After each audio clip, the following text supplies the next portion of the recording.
Today's session is a very important event because it combines our efforts in the field of environmental protection and combating climate change, which has the leading role in in ensuring well-being of our planet. Kazakhstan is the constant participant of the global movements on combating climate. We have adopted the targets and indices on reducing greenhouse gas emissions and combating climate change.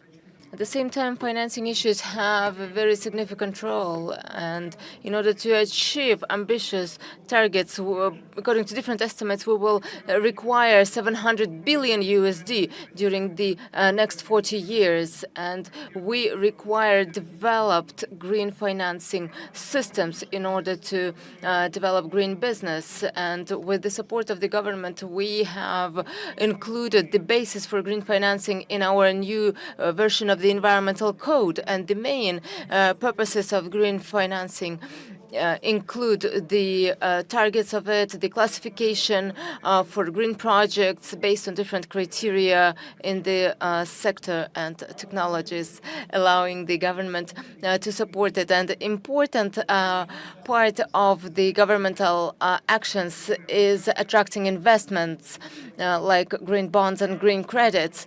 And we are very glad that our partners supported us in starting these tools in practice. UNDP supported the first green credits or green loans and green bonds in Central Asia. And today, these tools are available to business in Central Asia to support entrepreneurs. Only in the field of renewable energy sources, we have $800 billion, and EBRD, Asian Development Bank, Damu Entrepreneurship Fund are one of the biggest players. We have additional regulator measures for attracting green investments. For example, the zero coefficient for paying for the environmental pollutions in case BATs are used. Also, if the energy is produced from clean sources, the environmental payments are also reduced, and other subsidies for supporting green business.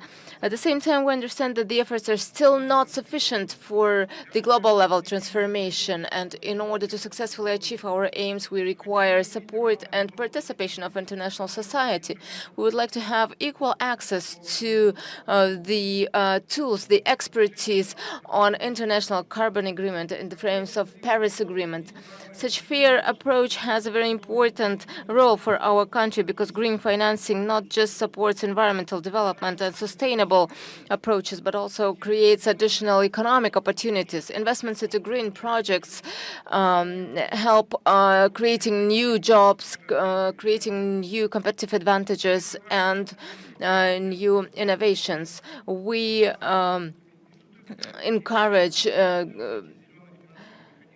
interaction at the governmental level or cooperation at the governmental level, at the business level and international level. Kazakhstan is ready to be active at the international society level. We also greet green financing as a significant tool to achieve our goals and achieve sustainable development in Kazakhstan and in the world in general. Thank you for your attention.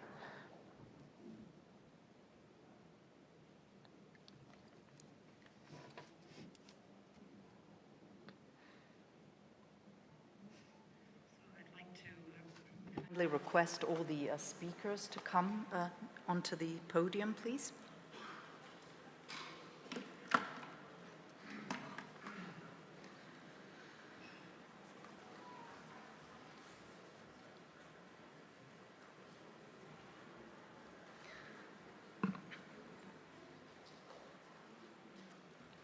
Thank you. Oh yes, Jusan Bank, thank you.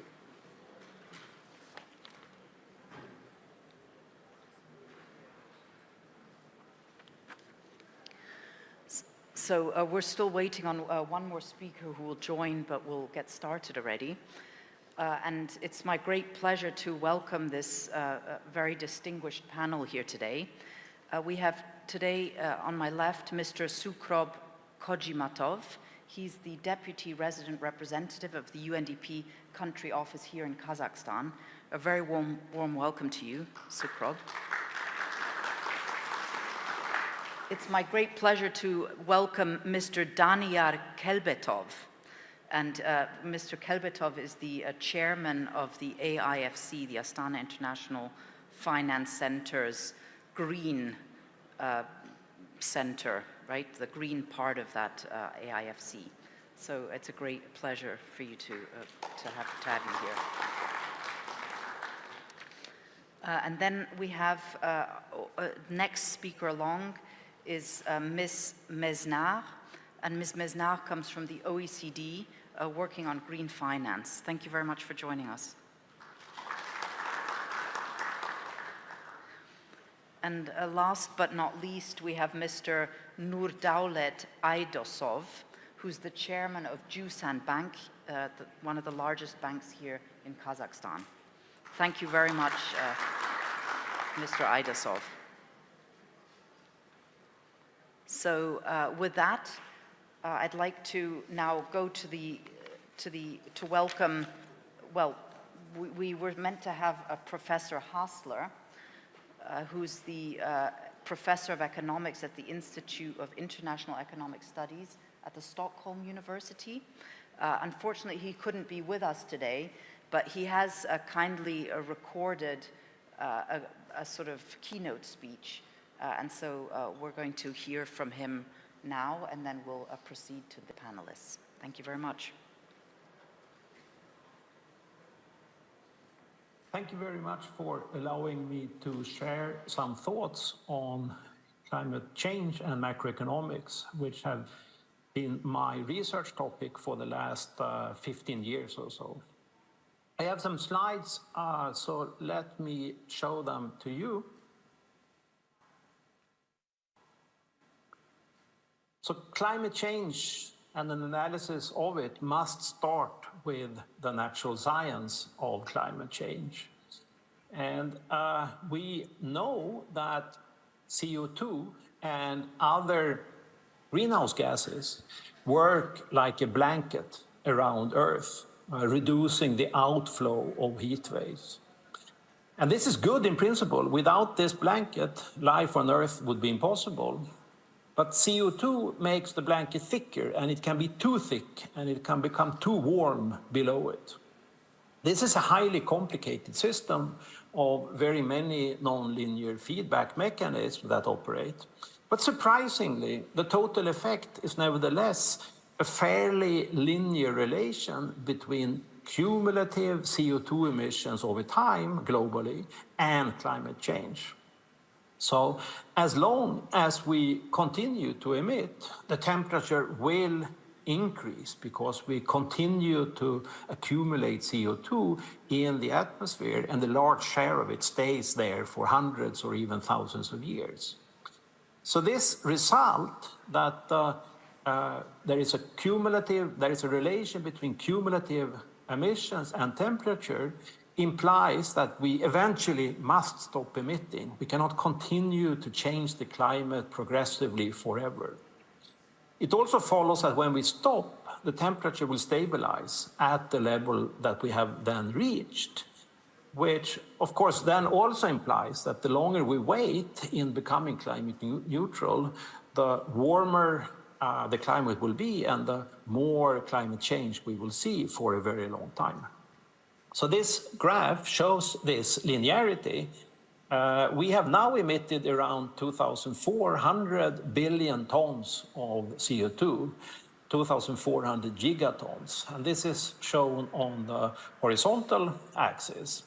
And on the y-axis, the vertical axis, you see how much the temperature has increased since the mid-1800s.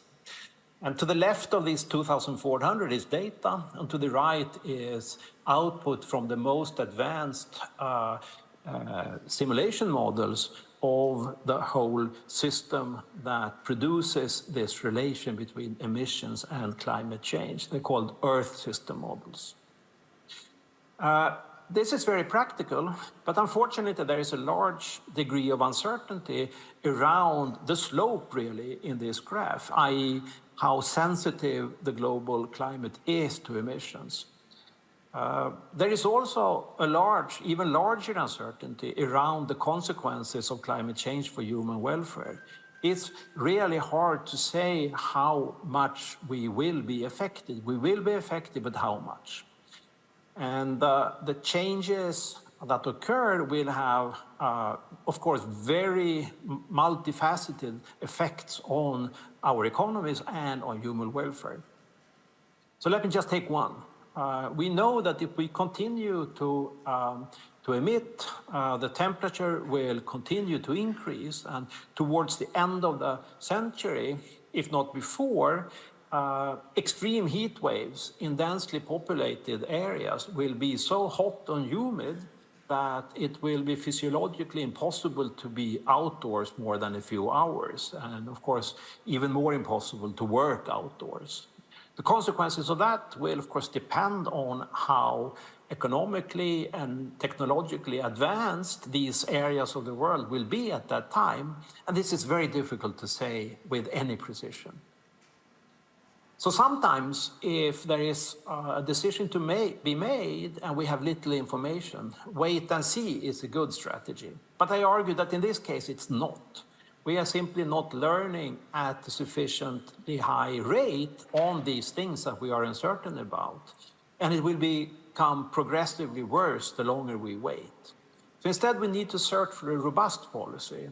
And with a robust policy here, I mean a policy that we are unlikely to regret when we have put it in place.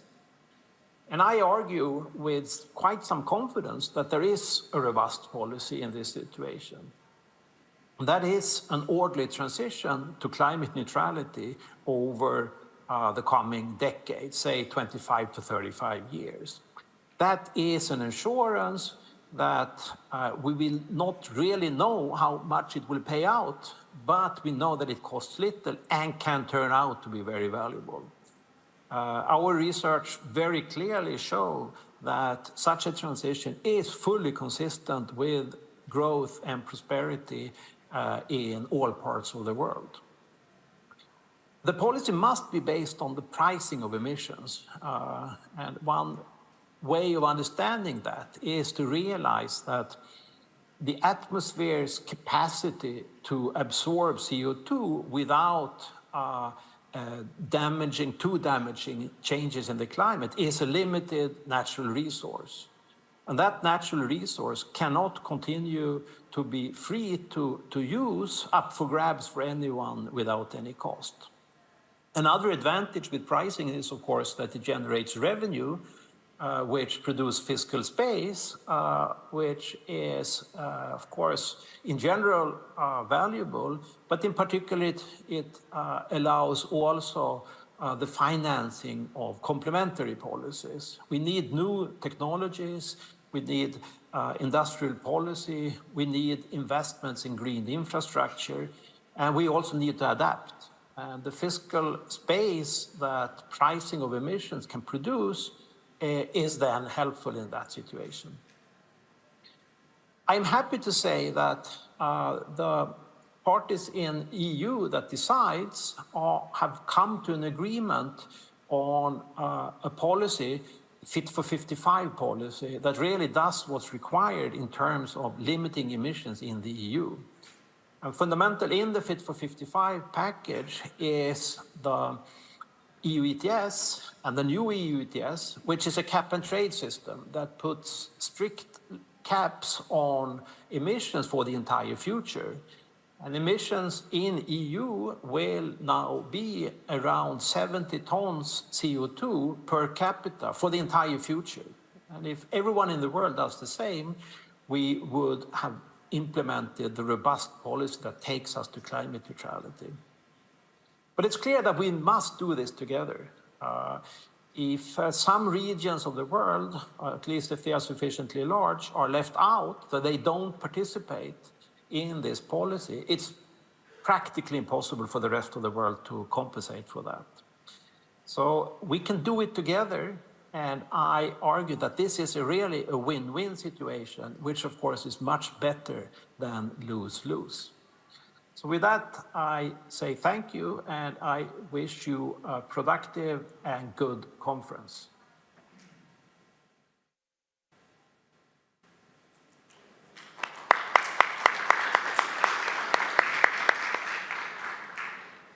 Well, thank you very much to Professor John Hassler for that introduction. Now we can get started on the panel, and before we do, I'd also like to still introduce Mr. Dimitri Mariasin, who's the Deputy Executive Secretary of the United Nations Economic Commission for Europe, which is the regional arm of the UN based in Geneva and overseeing the Europe and Central Asia region. And of course, it's actually also North America. So a very warm welcome to you, Dimitri. So I think we're going to get started now with Daniyar. And Daniyar, I'd like to ask you to outline a little bit what's happening on the green finance here in Kazakhstan. And I'd like to hear also more about the AIFC and the work on the green that you do in the AIFC. And then let's talk a bit about some of the capital market instruments that you've been working on, like sustainability-linked bonds and the green bonds, social bonds, and so on. So thank you. The floor is yours. Thank you, Laura. In fact, Kazakhstan started working on transitioning to the green economy more than 10 years ago. Kazakhstan adopted the strategy 2050, where it's already indicated about the green economy. Then in 2017, as you may know, we had Expo 2017, where the theme was the energy of the future, and this is where we located it at the sites of the Expo. And the Astana International Financial Center was established in 2015 and became fully operational starting from 2018. But nevertheless, in terms of green finance, we started working on it from 2016. And it is one of our strategic directions in accordance with our strategy. Nice. And also recently, Kazakhstan adopted a carbon neutrality strategy until 2060, so we aim to become net zero by then. And in this strategy, you can actually see that the country needs more than 600 billion US dollars of investments into low carbon technology, of which more than 80% should be coming from the private sector. So clearly, I mean, green finance instruments should be the cornerstone, the enabler to achieve these ambitious goals without detriment to socio-economic welfare of the country. And AFC Green Finance Center is a subsidiary of the Astana International Financial Center Authority. It is a development institution and it is a service provider. And we always strive to ensure transparency, accountability, avoidance of greenwashing. So just now, the Vice Minister actually mentioned about the very first green bond issuance, and it was with the support of the Green Finance Center, where we provided second-party opinion for that. And this issuance would not have been possible without the UNDP and without the DAMO fund. And I'm proud to share that actually Green Finance Center is the only institution in the Central Asia that is accredited by climate bond initiatives and ICMA as well. And we, after issuing the very first bond, even though the size was very small, as I mentioned, it is about 500,000 US dollars. Many people would ask, why would you work on such a small issuance? But that was a pilot project. We showed how to actually issue, to go through each step. Then we taught the market on what other things needs to be done, what kind of policies they need to adopt internally. But we could not have been doing it, always explaining this individually to each company from the private or quasi-government sector. So what we did is that we started working on the green taxonomy, the taxonomy of green projects. And in 2000, at the end of 2020, we started working on the draft, and we worked very closely with the Ministry of Ecology and other relevant government institutions.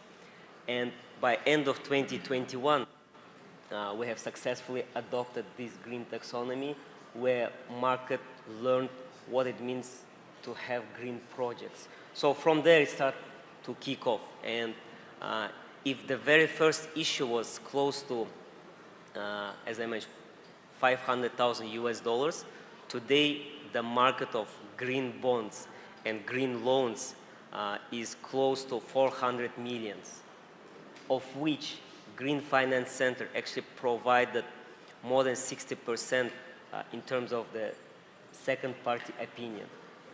And of course, we as a development institution, I mean, we should not be going to the private sector, but the idea was that we wanted to show how it should be done, raise the standards, and in the near future, we're actually planning to establish so-called the School of Verifiers, where we want to teach the private sector so that the other enthusiasts can actually come, learn how it should be done without or being in compliance with the international standards.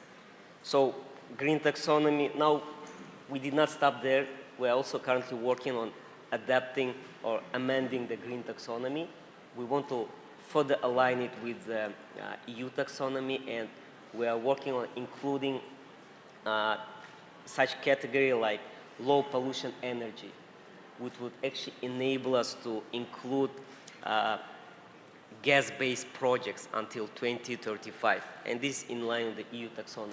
So this is some of our initiatives and work that has been done around the legislative framework of filling the gaps in the ecosystem.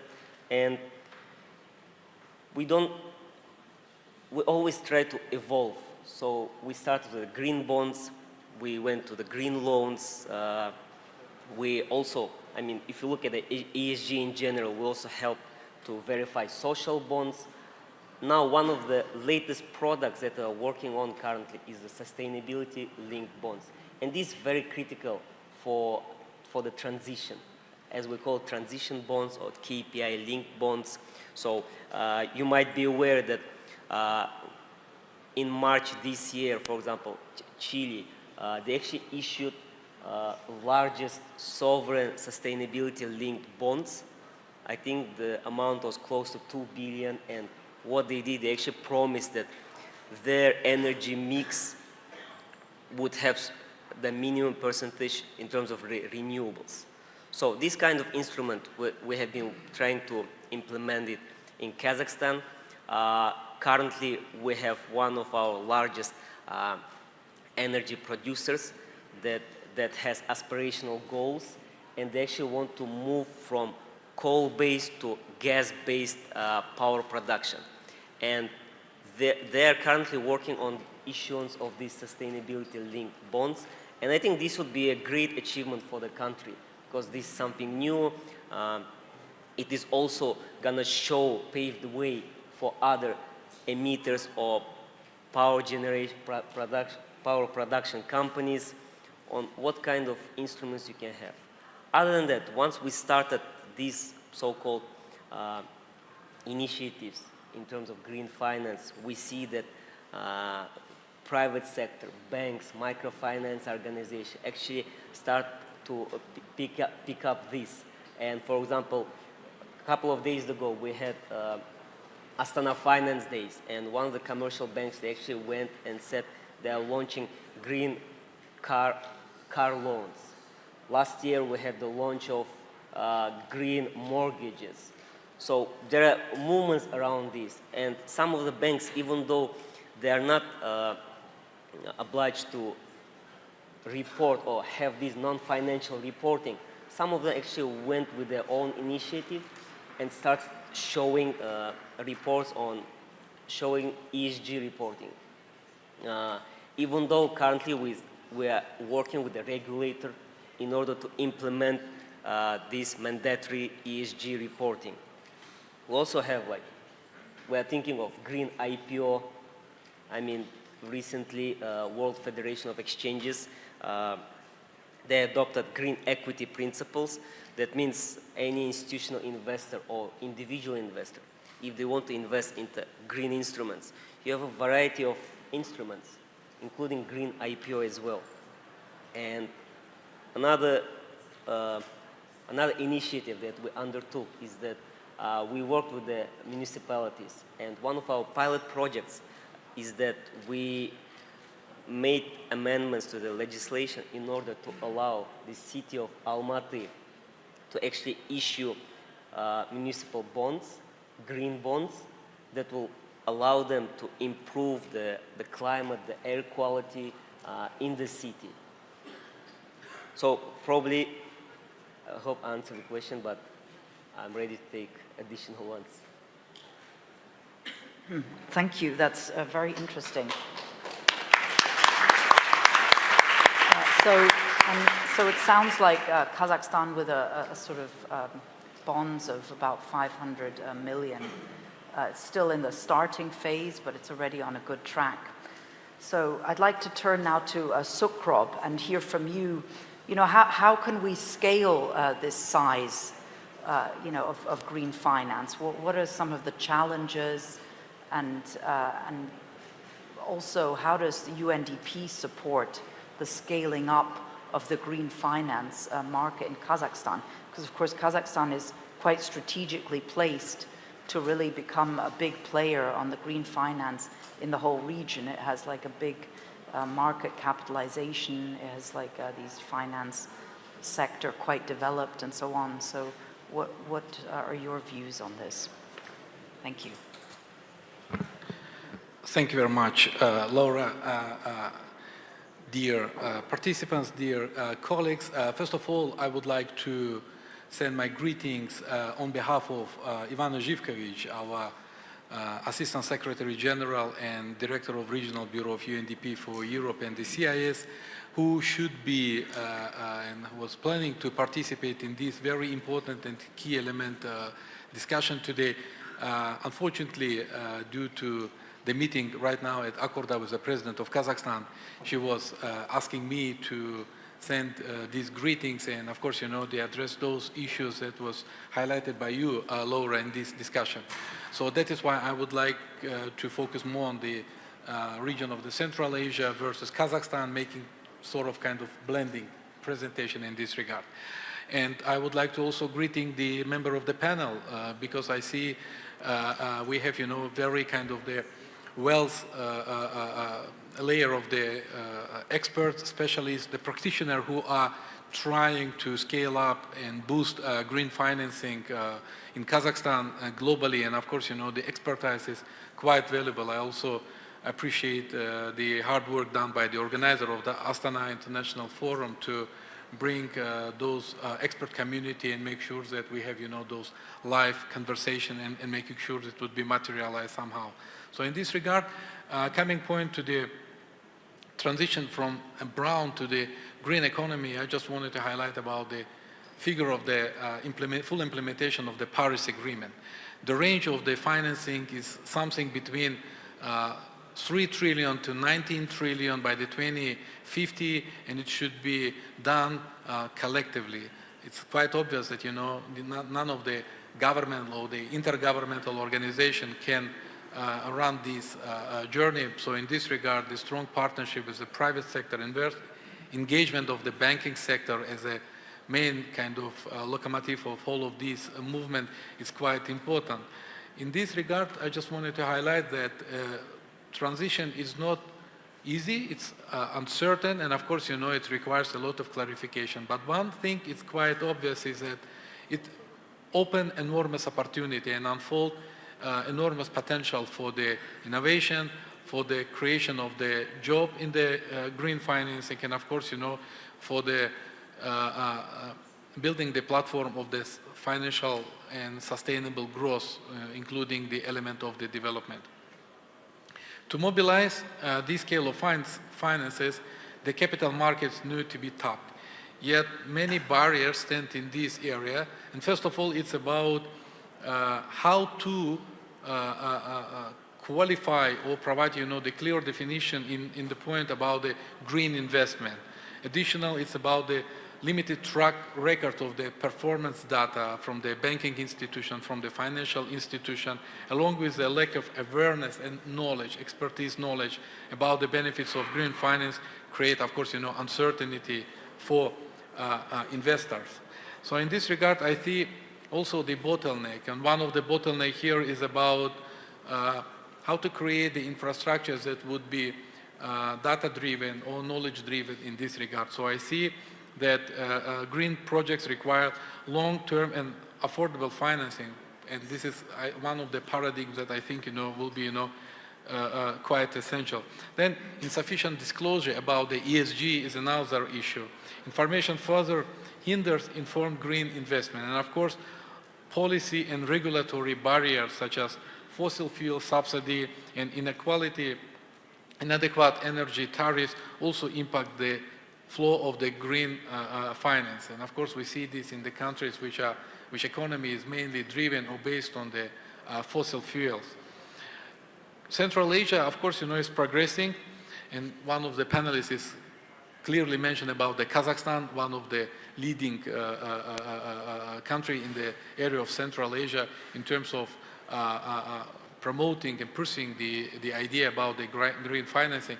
And in overall picture, it's quite promising for Central Asia. But nevertheless, I think a strategy for low carbon transition is needed, including, the Central Asia regional instrument with involvement of the government institution, with the involvement of the private sector. And of course, it includes the adoption of the green taxonomies, like the EU Sustainable Finance Taxonomy, China Green Catalog, or the Harmonized Climate Change Taxonomy applied for or by multilateral financial institutions, IFIs.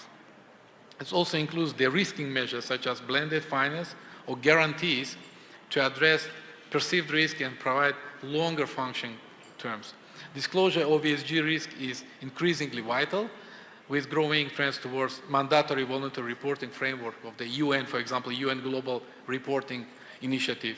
And I think that overcoming those barriers require collective efforts of the governmental institution, non-governmental institution, private sector, academia, and those who are the standard-setting bodies.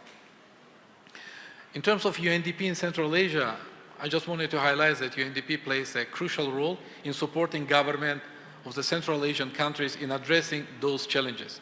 In Central Asia, our climate and green finance portfolio encompasses more than 30 projects worth $900 million in co-financing through the mobilization of more than 180 million in the grants. This is a good example of blended finance when international public climate grants resources are utilized to attend additional private sector bulky finances. These projects span various areas such as ecosystem restoration, biodiversity, sustainable food efforts, climate resilience, energy efficiency, renewable energy, and of course, support the countries with the introduction of the National Adaptation Plan and working with the implementation of them. Specifically in Kazakhstan, developing green investment products is necessary to fund environmentally friendly initiatives. And for example, in Kazakhstan, we are proud to have disrupted the green finance market by piloting a toolbox of non-grant instruments that focused on improving the accessibility and affordability of the green finances for the small and medium enterprises. The energy efficiency and renewable projects, concessional funding, loan guarantee schemes, and the green bonds allowed to mobilize private sector investment in sustainable development. In terms of support, UNDP also collaborated with the coalition of the Minister of Finance on the climate action to promote green fiscal policies, financial sector regulation, and sustainable public financial management instruments. Through initiatives like Green Budget Tagging, SDG Investor Map, and the Sustainable Energy Hub, UNDP is providing expertise, sharing information, knowledge, making the research that enable the government institution to make a data-driven decision which would be fully supported by the thoughtful analysis and, of course, comprehensive research. Lastly, I just wanted to highlight that UNDP mainly focused on the creation of the databases, monitoring, providing the research that will be helpful to the government, institutional, and private sector. So I think it is quite important that transparency and availability of information regarding the green financing with identification of potential risks, the way to overcome, reform of the regulatory mechanism is becoming quite important. Just based on my kind of personal experience, I just wanted to highlight that UNDP successfully installed solar panels in one of the public education institutions in the southern Kazakhstan, and it was quite a successful project. And after 1 year meeting with the director of this public institution, she was supporting this idea because she said that solar panel became sort of a laboratory for implementation, advocating for the green energy. But in the meantime, because of this successful project, a school has made a savings of a couple of 100,000 tenge, and this is having, direct impact that next year for the fiscal budget, the budget of the school will be reduced or cut by these couple of 100,000 tenge because of this availability of the renewable energy. And this is something that she was sharing the concern that it would be good if those money will remain, in the public institution for providing sort of kind of the incentives for advancing this initiative. And of course, we see in this very simple, very small example how the mechanism of transformation has a lot of issues and barriers with the regulatory and the legislative reform. And we're very proud to say about this from the point that the Ministry of Ecology and Natural Resources, they fully understand and fully ally with us with these issues, and we are establishing the network of the experts in order to make this reform. So that is why, in summarizing of this issue, I just wanted to highlight that the journey is important. We're just at the beginning of this one, because for 5 Central Asian countries, almost 1 billion, is not enough. I think that, we need to scale it up. Thank you. That's really great. Thank you very much for making those points. And I think you emphasize the importance of the stakeholder consultation to bring this green finance scaling up. And also you talked about the blended finance, and I think we're going to delve into that a bit more also when we hear from the OECD, because I know that you've been doing work on the blended finance as well. But I think, you made this very important point about the incentives.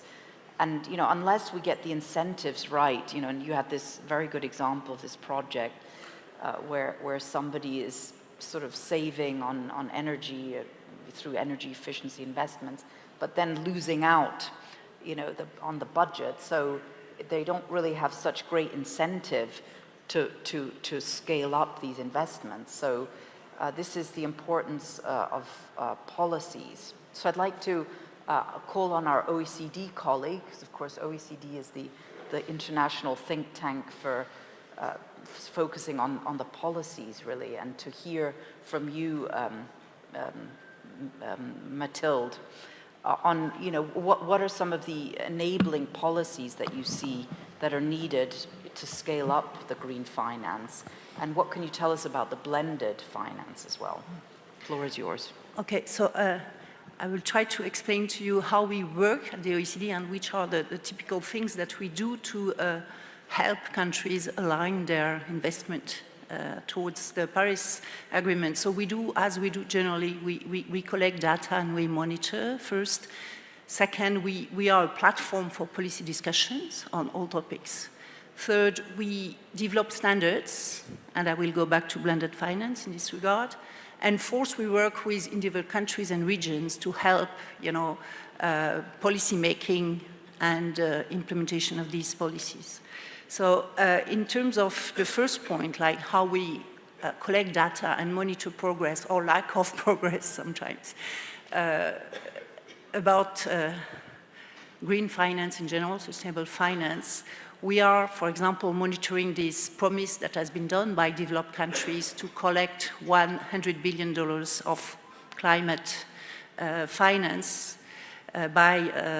for developing countries by 2020. And last time we collected this data, it was data from 2020, and this data showed that we were still short of reaching this $100 billion goal. We were at $83.3 billion. And so this is important because it's, it's an essential element to build trust in this multilateral negotiation around reaching our climate goals. So that's one example of things we do regarding data and monitoring progress. Then what we typically do is we discuss policies among OECD members, but also with non-OECD members, partner countries, including Kazakhstan, for example, in the area of environmental policy. We discuss all the policy levers that are important to provide incentives to move towards the climate goals. We discuss, for example, carbon pricing, obviously. We discuss also the fossil fuel subsidies and how to reform these subsidy systems. We discuss infrastructure planning, and we discuss a lot financial regulation that includes, labeling frameworks, also the taxonomies, the transition plans, a lot about the disclosure requirements on climate risk, impacts, and opportunities, but also how to integrate these climate-relevant risks into supervisory and prudential frameworks. So that's really the bulk of our work. And in terms of sustainable finance or climate finance, we have been developing standards, important standards, to help countries move towards more climate finance. And I will mention a couple of these standards. One that we have adopted last year, it's OECD policy guidance on strengthening ESG investing and financing a climate transition. And the idea is to, collect the good practice across OECD countries to help address, for example, the greenwashing concerns that are quite important these days in a ESG and climate-aligned investment. Another standard that we have developed last year is related to transition finance, which is also very important. And the idea is to look at transparency of the corporate transition plans, look at their comparability, granularity, etc., making sure that they have adequate environmental and social safeguards. And these, transition plans are very important, and these recommendations, I think, are especially relevant for emerging and developing countries. And they have been based on a review of all the initiatives that are existing in transition plans, including in the UK, the UK Transition Plan Task Force. And the idea is really to help the policymakers and the countries to develop relevant legislative and non-legislative frameworks. Another area that you mentioned is blended finance. And we have also developed guidance in this area, blended finance principles and guidance, as well as specific guidance for clean energy, for blended finance in the energy sector. So the idea is to better target, better design these blended finance mechanisms. Last but not least, just this week in our ministerial meeting, we have revised two very important standards that we have at the OECD, which are the corporate governance principles, which now include one full chapter on sustainability issues, looking at the disclosure issues, looking at the role of boards, etc. And we have also revised our responsible business conduct guidelines. And here again, we have beefed up very substantially the chapter on the environment. So that's typically what we do. We are developing standards, new ones on ESG financing and transition finance, developing sector-specific standards on blended finance, for example, or revising our old standards to make sure that they are up to the challenge in terms of the environment and the climate goals in general. And last but not least, what we do is working with specific countries and regions like this region. So we work a lot with Kazakhstan, Uzbekistan, and all the countries in the region to help them implement these standards, have the best practices of the OECD inspiring their own policy making somehow and helping them implementing them, doing some capacity building, for example. So we do a lot on green bonds, for example, in the region. Currently we are working with Uzbekistan, for example, to look at all the obstacles to developing more green bonds. We are working on more generally developing the green capital markets, and we have a big program in the region which is called SIPA, a Sustainable Infrastructure Program in Asia, that is financed by the German government, by the way, and where we help countries in the region and further in Asia to scale up investment in low-carbon infrastructure in general. And we also, so we are developing a set of approaches ranging from infrastructure planning to how to mobilize more private sector finance. And let me just say a few words about I would say the next topics where we are working currently. So we are working a lot on biodiversity-related risks. We are working also on how to attract more investment in emerging technologies also, and in scaling up solutions for, to decarbonize all sectors. For example, we are looking at the hydrogen produced from renewable energy these days. So that's what we do to try to push countries, both OECD countries that need a lot of push, but non-OECD partners, towards more like climate aligned and investment, infrastructure, etc. Thank you.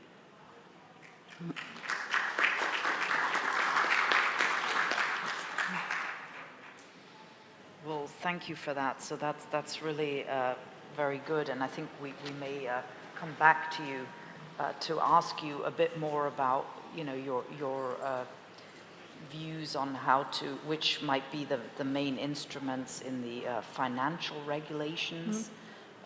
We also have a commercial bank here, Yusan Bank, and we may come back to you on that one. So it's very, very good to know. So now let's turn to UNECE, Dimitri. Could you tell us a bit about the work that UNECE does to support the green financing and what you see as the main challenges and opportunities? Thank you. Thank you, Laura, and apologies for being late. A lot has been said, so I'll try not to repeat the very important points that the previous speakers made. And I'll also try to keep it brief so we leave a little bit of time for discussion, hopefully. 3 points, really. First, the topic of the session is about scaling up, as far as I understand it. Trickle into flood. I mean, flooding these days is not a very good metaphor to use, but we definitely need to see a massive upscaling of financing for green transition if we're to have any chance to reach the Paris goals. Right now, we're off track, and I think we heard the numbers. I have some other numbers, you know, I keep hearing about trillions that are needed, and which number you put before the trillion almost doesn't matter because we're not reaching that threshold yet. So in my view, the reality of it is that scaling up will only happen if it becomes a daily reality for private investment. This is not going to be done with public money alone. Be it green energy or other parts of green transition, it needs to be good business. I was 3 weeks ago at the Capital Markets Conference in Frankfurt hosted by DZ Bank and KfW. And, well, they had me as a speaker, but then after me came Michael Bloomberg. And that was reassuring. His message was very clear. This needs to become something that every boardroom understands. You mentioned guidance for boards. Right now, I would say the big European companies are using the ESG lingo, but are not yet there in terms of their actual assets. You know, it's not yet at scale even for large European companies. Let's be very clear. So ESG is there as a principle, as a movement, but it's not yet there when the numbers are counted. So why? we fundamentally believe there are still significant bottlenecks in understanding what green means. And this leads me to my second point. To talk about the green transition, we need to talk about the transition first, and then the green. This is about brown and light green as primary areas where work is needed for this transition to go to scale. You cannot have only the pioneer companies being on the podiums in big fora talking about the successes of their green project when the majority of the companies are not green, and especially in Europe it's the SME sector, but here it's also the large companies that are far behind on the green credentials. So it is the brown and the light green that we believe is where the focus should be. What needs to happen for a company whose business processes are today not geared towards green? What needs to happen in energy-intensive sectors? What to do if you are a coal-powered power plant in Kazakhstan, where over 40% of generation comes from coal? So this is the real discussion for the scaling up of finance. And a lot here depends on the regulators, on de-risking through the point of view of regulation, standardization that enables and enhances and encourages brown to move to green. So once again, you need private. Private will not move until there are real incentives, and so we need help. We need de-risking, we need regulation. And there are many different ways this can be done. I'll give you one illustration from the UNECE practice, which is about us trying to work with countries around the region, and our region covers 56 countries from Canada to Tajikistan, so very different use cases, to help them crowd in green investment into a sector that is not much talked about in climate talks, but is essential for climate transition. It is the critical raw materials. Mining sector is not the first thing that comes to your mind when you hear green transition or green finance, and yet without the critical minerals such as lithium and many other rare earth metals and others, no mitigation target can be achieved, for example, when it comes to upscaling renewable energy or when it comes to electrification of the vehicle fleet. Yet, to get to the levels of supply of critical minerals, you need to mine. And mining comes with significant environmental cost, as well as social cost. So, what is the strategy? The strategy is, in our view, twofold. Sustainable management of natural resources, and we offer that to crowd in investment into critical minerals, you need to use a globally recognized sustainability framework, and first, a classification of resources, and then for management of resources. This is what we offer in the UN framework classification. And I'm very glad to report to you that as of March this year, the European Union has included the UN framework classification of resources as a reference point, not just as a footnote, but as a specific reference point for all future European investments in critical minerals. This means countries like Kazakhstan, or its neighbors that are very rich in critical minerals, need to pay attention now and start developing national frameworks of classifying the resources that would be compatible with the European Union legislation and the global UN framework, because tomorrow investors will only accept projects that are based on that classification. So this is an example of a very tedious, hard work that needs to happen, for example, for the mining sector, to upscale green investment and become the unique provider of solutions for climate transition. Again, not a typical topic. The second one on critical minerals is recycling. Well, guess what? Only 1% of lithium today is being recycled from industrial waste, from these devices and many other places where lithium is contained.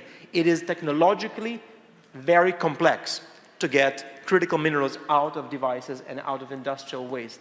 And yet this is precisely where we need funding and financing. So first we would need some technical assistance to de-risk the application of new technologies. I really agree with you that investing in new tech to enable green transition is an important de-risking factor, and then we'll need financing at scale to actually promote recycling critical minerals both in developed and developing countries. And I urge you in Central Asia especially to look at tailings.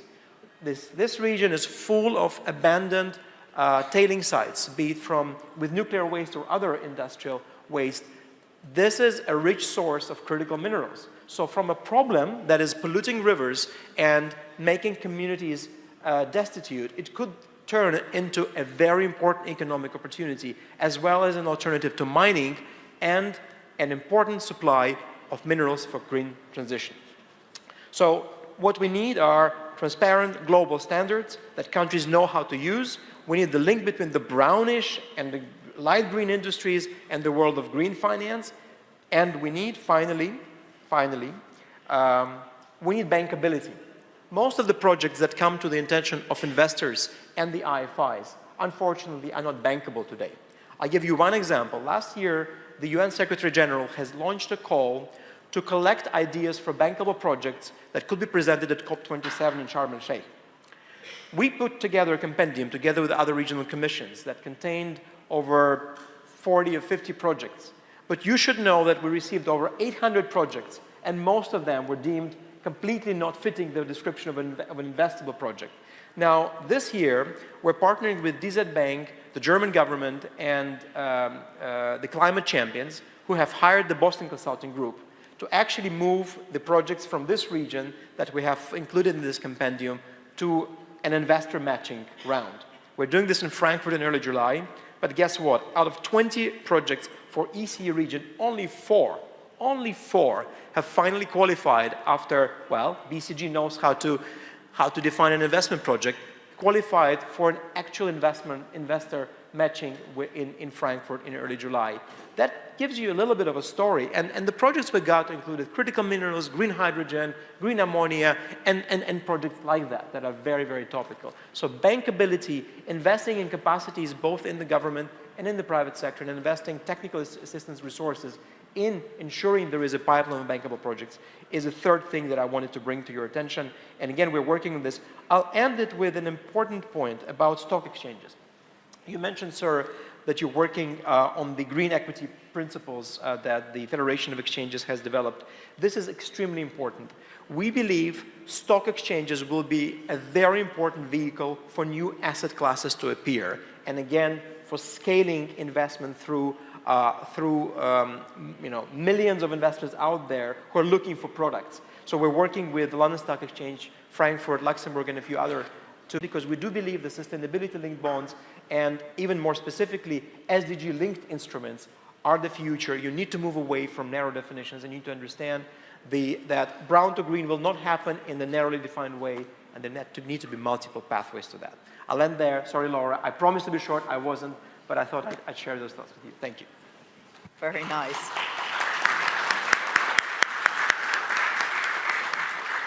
So the importance of the standards and, of course, ECE there is really unmatched with some of these very technical standards and how this can help the investors. And, of course, you know, the taxonomy is in a way, the green taxonomy is in a way one of these things as well that I'm sorry to interrupt you. You know, in Frankfurt, European companies, you know what they complain most about? EU green taxonomy. Yeah.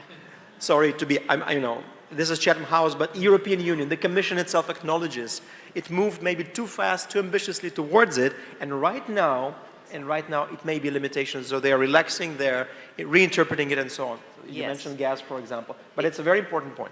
Exactly, and it is indeed like a very high standard to reach, the EU Sustainable Finance Taxonomy, and it's complex, and so it's not necessarily the right kind of taxonomy for all countries, or it needs to at least be adopted to the country context. And so I'm glad also to hear this, a dose of pragmatism, you know, from you, that we should be focusing on the brown and the light green projects, because that indeed is the bulk of it, and especially in this region where we heard talk about the, you know, the transition that some of these energy companies are doing from coal to gas, and that, you know, for some years that may not be music, but that is the reality on the ground here. So I think, you know, it is good to look at the context that we have here, and of course also these state-owned enterprises which are still have quasi-fiscal constraints, and they operate, less competitively than others. So that's the kind of second best world that we operate in here. So, and your point about bankability is very well taken, and I think I'd like to come now to our banker, the banker on our panel,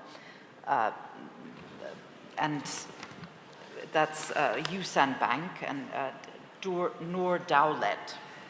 I'd like to ask you about the bankability issue, and you of course have your clients across different segments different client segments, be it big corporates and smaller scale.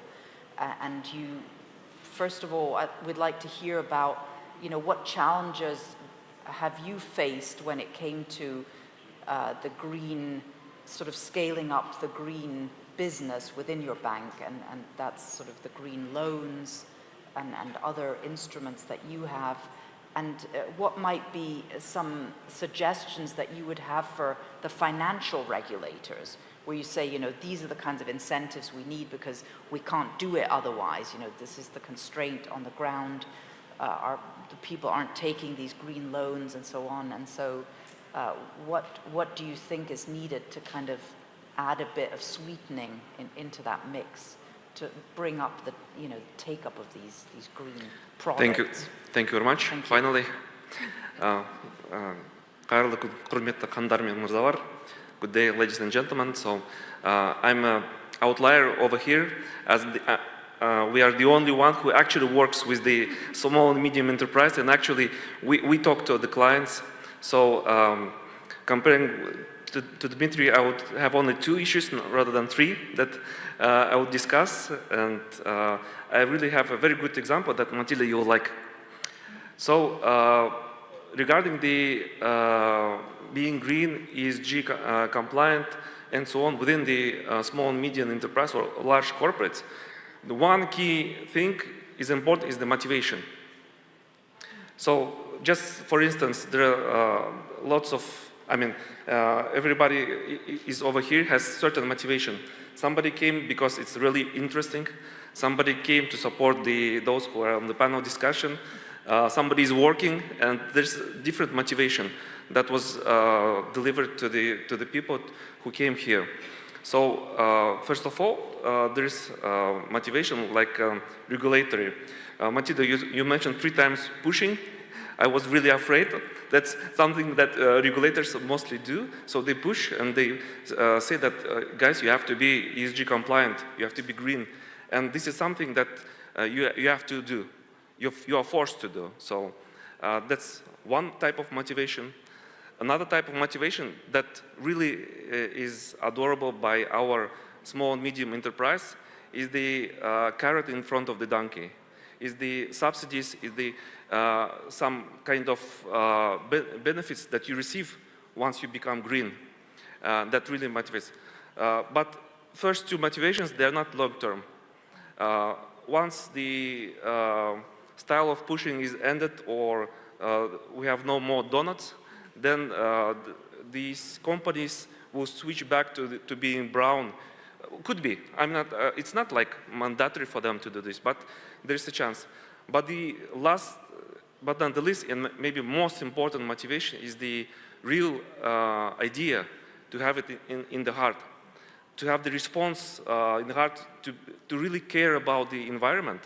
And we see really that some of our clients, and not only our clients, ourselves, our board of directors, our shareholder, has this in the mission and delivers to us. And we really have the response in our hearts and souls to be compliant with ESG.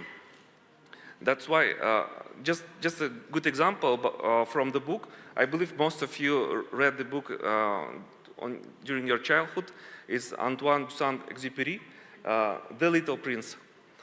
In the book, there is an example of building a ship. You can, if you want to build the ship, you shouldn't tell the people, go to the forest, cut the trees, get the lumber, or how to construct the ship.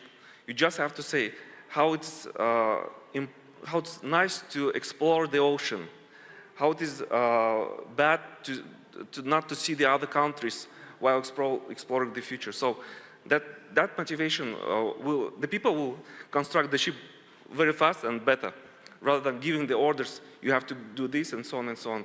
That's why very important is to have the idea. And this is the key thing. And I promised you to give you the example. So we have actually example of one of our clients, so I have recorded. So the client is in the North Kazakhstan region and deals with the transfer of thermal energy. Our North Kazakhstan region is the agricultural region. And so they have, in the production cycle, they have byproduct as a straw, saloma. So they have a byproduct, and one of their team members went to the similar forum exhibition in Poland and find out they discovered the biofuel-powered EcoPulse stoves that can convert the straw into the energy.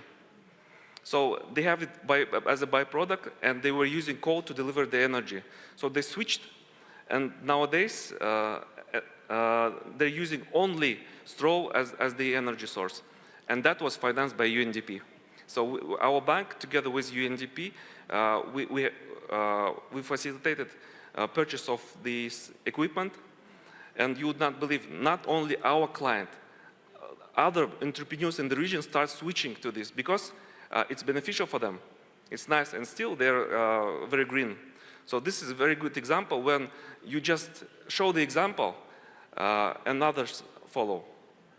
That's the first thing. And, the second thing is about the financials that we were actually discussing just before the panel with you, that in terms of the finance, in terms of the liquidity which is in our banks, and especially the duration of the money, sometimes banks cannot finance long-term projects. For huge corporates, maybe, or medium enterprise, some of these switching to green projects are very capital intensive and could have the long tenor, while the money within the second-tier banks are not that long, mostly medium-term money blended with the capital. So therefore, sometimes it could be an obstacle to support such projects, and very important for the banks to have the support from international financial organizations, development banks, and others who could source this long-term money so that we could help our clients to switch to the green. So that's number one. Number two, that we really want our small and medium enterprise to switch to green. And we want to give them the rate which is below the market. Unfortunately, according to IFRS 9 standards, we have to make the revaluation. And once we issue the loan, we immediately will have the loss on our P&L account. Since we are a commercial organization, we will not be able to do this. This is going to be against our capitalist structure of the bank. Therefore, as you were asking about the challenges, so these are two challenges: how to motivate our entrepreneurs, and number two, the financial challenges that we have. Yeah, thank you.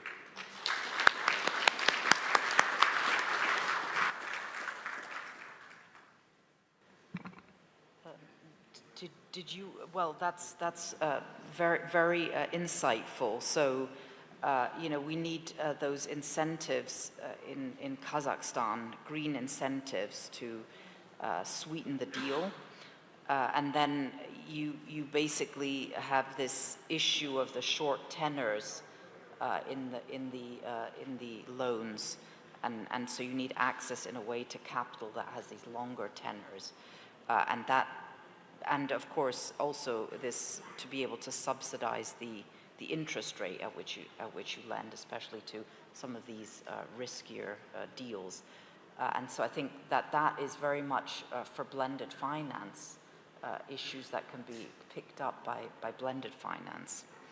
So this is very important examples that show the on-the-ground constraints that are actually happening. So I wanted to ask you, Daniar, did you want to come in on some of these issues? Yes, thank you. Thank you very much. I think a lot of many very important things were actually raised during this discussion. Even though I was the first one, I actually got to hear later and just want to add a few comments. I fully agree, for example, what has been said about mining, especially for Kazakhstan, and how mining gonna play a key role in actually transitioning into the green economy. As you may know, Kazakhstan actually has many rare earth metals, and rare earth metals actually key components in actually building renewable energy, be it hydro, wind, solar, etc., etc. So this is one of the key points, and we're currently thinking of how to actually match these two industries. Mining, even though it's considered as part of the brown economy, actually helps us to get into the green. So what you mentioned just now, I will definitely look at it. And I also heard a lot about, I understand that at the initial stages, of course, private sector, SMEs, large corporations, they all require some incentives. They need some motivation to actually go into greening their production, their activities.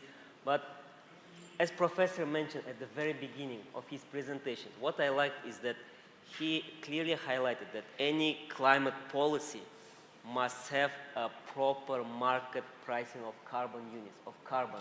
So that could become a market defining, I would say, enabler that actually helps each company to think on their own and see how it is beneficial for them, so that they don't incur some losses. There are additional incentives where if they actually, like there was a case, right, the public fund actually reduced and changed into renewable energy. Would they be able to get some quotas that they actually sell later, right, by saving this coal-based energy consumption? And for any other project, be it CHPs, like sustainability-linked bonds, right, or any other companies from the production. So at the AEC, we're actually thinking of this, and we're thinking of actually working with the Ministry of Ecology. We want to reboot carbon market, compliance carbon market, and this is huge. I understand the EU has one of the best ETS, emission trading systems. At the same time, we know that there is a CBAM, cross-border adjustment mechanism that will kick in soon.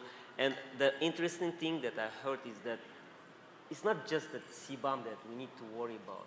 Is that most probably other countries will also pick up and they will implement their own border adjustment mechanism. So it's not just like EU, because certain exports, not just in Kazakhstan, but other, they will say, okay, if Europe's gonna charge some tax, carbon tax, we can always shift and move into another way.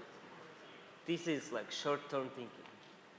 In the medium term, I believe each and every country will actually implement this border adjustment mechanism. So it is essential that we have this carbon market where we can get proper market pricing of each. And from there, the financiers actually will take care and see how to make them bankable. So all that actually matches. So sorry for taking up time. I know we're short of it, but yeah, thank you. You make a very important point, and I think,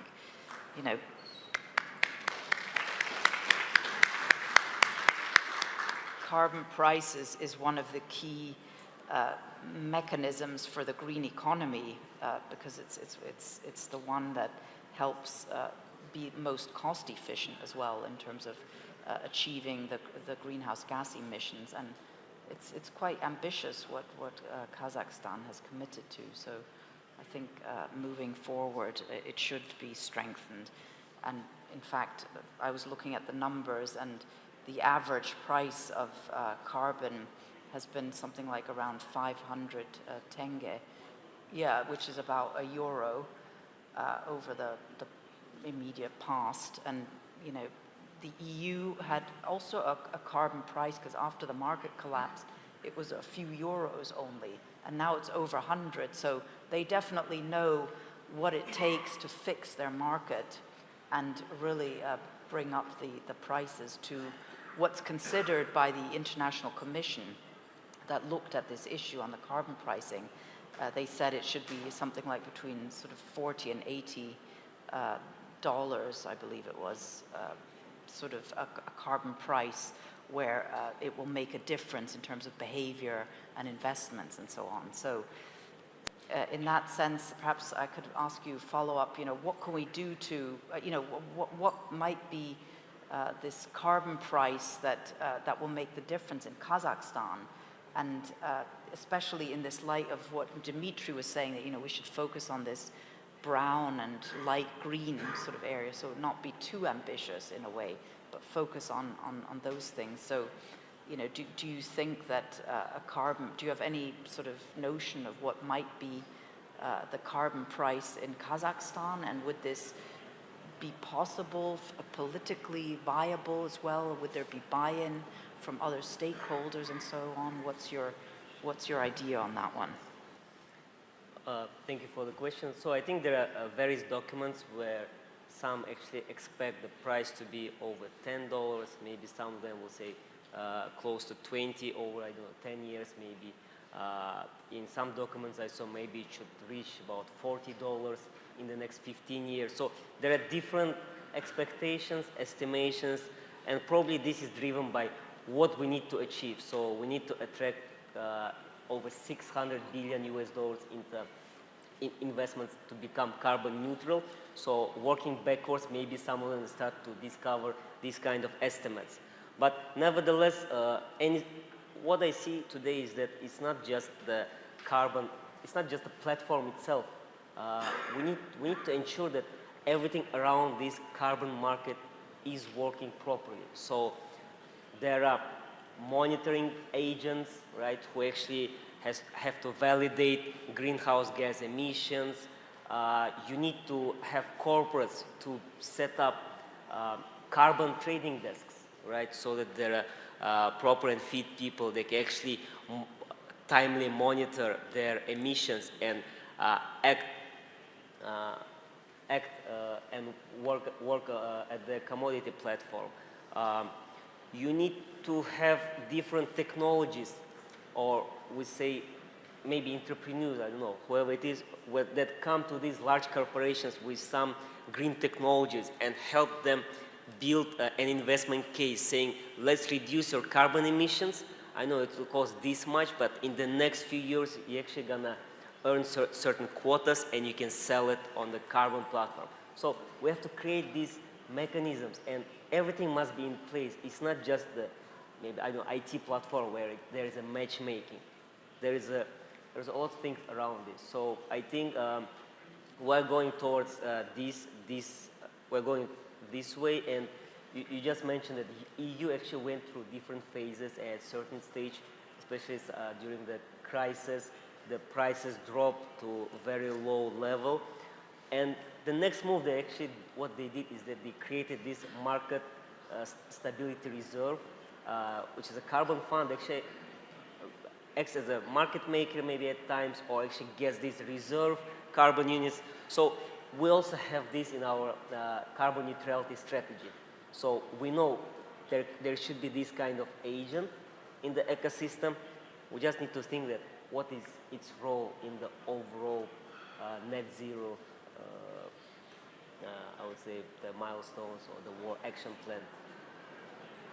This is great. So I think, you know, we've covered some of the key price instruments.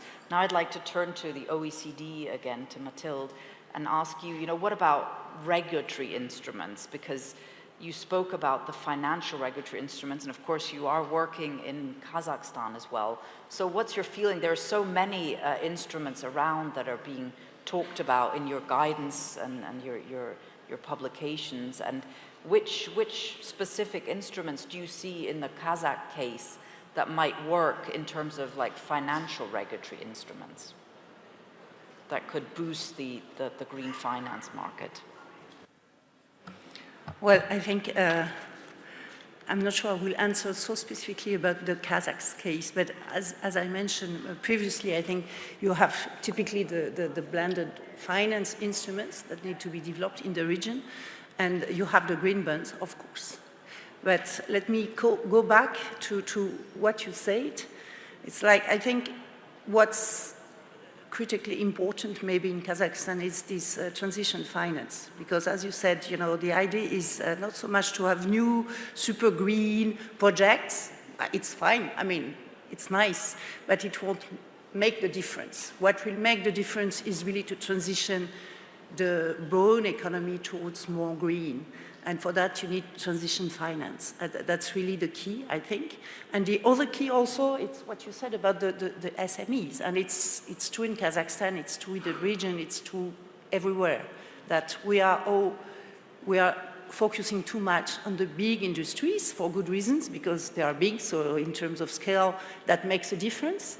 But if you look at the macro level, all the SMEs, they will make the difference also, and we are far from being there in terms of finding the right, you know, mechanisms to help them transition in terms of, as you said, the incitation and then the financing. And this is financing of SMEs towards, like, the green transition is main blocking, you know, point. So I think transition finance for the big ones and specific mechanisms for the SMEs, this is where we can make a difference. Yeah. Yes, I think that's a very good point. Yes, hang on. Who wants to come next? It's you first. Nur Dawlet, you want to come in? And then Dimitri, you want to come in? Yeah. Yeah. Go ahead. The floor is yours. Okay, yeah. Apologies, yeah. So just to add some more value to the SMEs, you have to note that SMEs are 37% of our GDP. So it's 1/3 of the economy. Therefore, you have to pay attention to the SMEs as well. And might be the SMEs would be the leading force of the real transformation of the mindset in this regard. Because yes, everybody is concerned about the huge corporates, huge industry level big guys, but these small guys are all around. Yeah. Great, yeah, that's a very, very important thing. And of course, they also provide a lot of jobs, you know, as well to these economies. Okay, so the other thing that we haven't talked much about is the greenwashing. And maybe somebody wants to talk a bit. Oh, Dimitri, you wanted to come in first. Yeah, go ahead.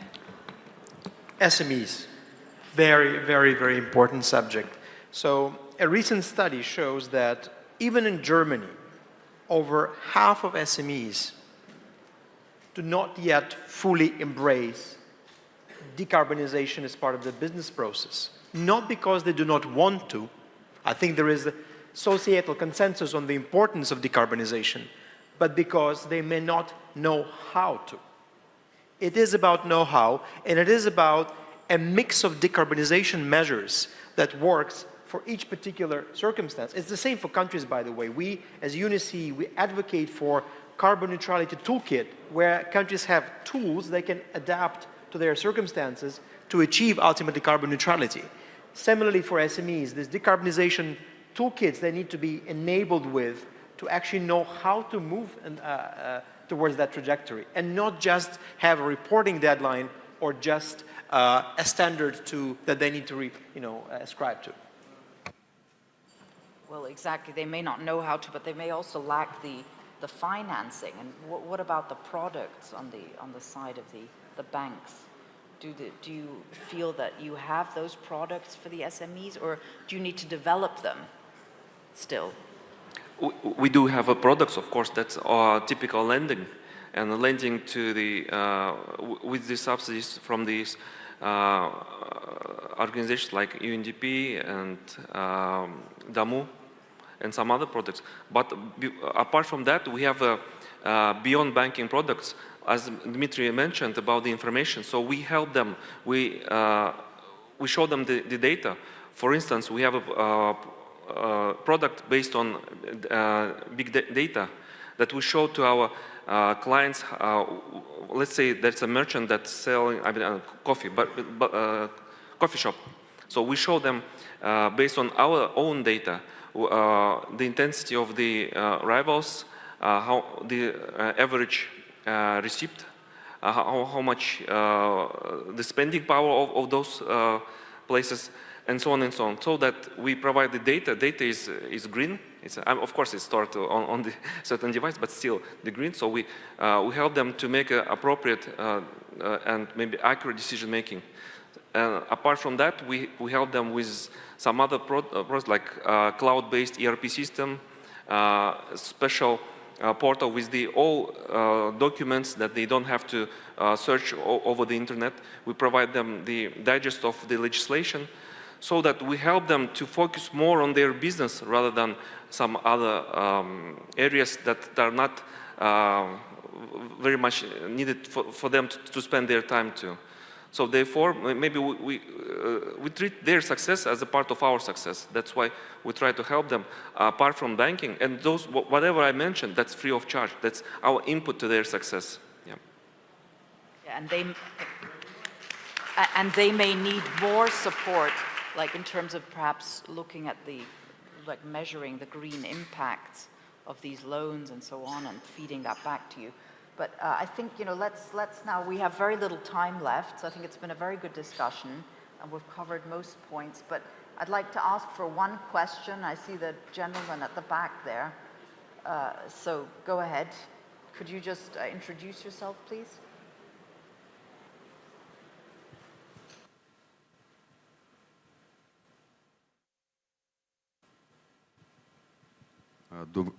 Добрый день, коллеги.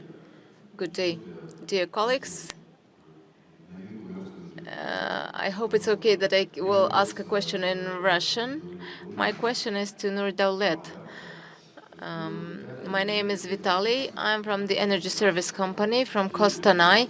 We are actually the people that are dealing with investments at the small level, at the lowest levels with SMEs. But we hope that in the future time we will have many small investors. And question to Jusan Bank. I'm actually a client of Jusan Bank, and using this opportunity, I'd like to ask several questions. First question is of a more general humanity issue related to percentages and so on, and two other ones related to my competence, because I'm also the former employee of the bank. I worked in the lending department, and I know how these departments work. So first question is more general. So it's not a secret that green projects are usually long money, and these are long investments. And as in our country, the tariffs are very low, you understand it, then the payability of these projects is like 5 and 10 years and more. And without subsidies, without projects of UNDP programs and others, then we can say that return on investments can basically like almost not be achieved or never be achieved. And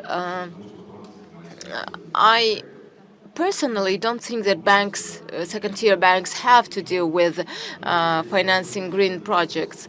But as you say that you have such lendings in the interest rates of 19% and subsidies, for example, for the investment project 8%, that is around 11-14%. So my question is, does Jusan Bank has any plans to decrease the margin, the bank's margin, to reduce the cost for the lending for the project? So for green projects. The second question. Second question. Let's first take that one. One? And see. Один? Yeah, just one. Thanks. Жалко, жалко. Thank you. Второй, третий вопрос было бы интереснее. Okay.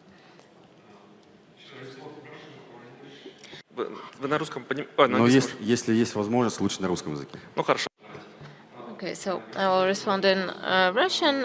Thank you very much for your question. In Jusan Bank, We don't call what you say, we don't call it bank margin, we call it risk premium, because any project is evaluated according to its risks. And we identify the risk premium that is comfortable to us. And according to the International Financial Organization standards, we identify or determine what would be the risk premium. And each project is individual, and you probably consider the blended ones, but if you see what are the provision, what is the interest, what is the bank earning on it, and we try to approach each client on an individual basis. As you say, as you worked in the bank before, each project is considered separately. Obviously, we have some pools, like a pool of green projects, and actually, together with colleagues with AFC and with UNDP, you can get really good subsidies for green projects where there is the impact on carbon neutrality. So I believe these green subsidies will be helpful. Yes, we deal with it. Yeah. Sorry, I interrupt you, but the pool of green projects is especially important to us. We are the leader in ESG rating in Kazakhstan among all financial institutes in Kazakhstan. We don't produce as a bank any other products apart from financing some projects. That's why for us it's very important that whatever we finance, that it would be green, so that we get a certain score in our rating. Okay, and if I cannot ask questions now, can I personally approach you after the session? Yes, of course. And you've asked very pertinent questions here, because this is exactly the issue that we need to solve to bring up the scalability. So please ask your questions. I also see a gentleman here from the UNDP project, but I'm going to ask you, sir, please, could you come to this podium at the end of this session, because I need to close it now, and you can ask your questions to the bankers here who are represented, and that way get some valuable feedback. But I think we've all learned a great deal, and this incentive issue is really a key thing, and hence UNDP and the other sort of UN agencies really have a very big role to play to bring that concessional finance in, to blend it, to achieve the market to clear. So that's what we really need to, I think, scale up. So with that, thank you very much to all our panelists. I think it's been a very nice discussion.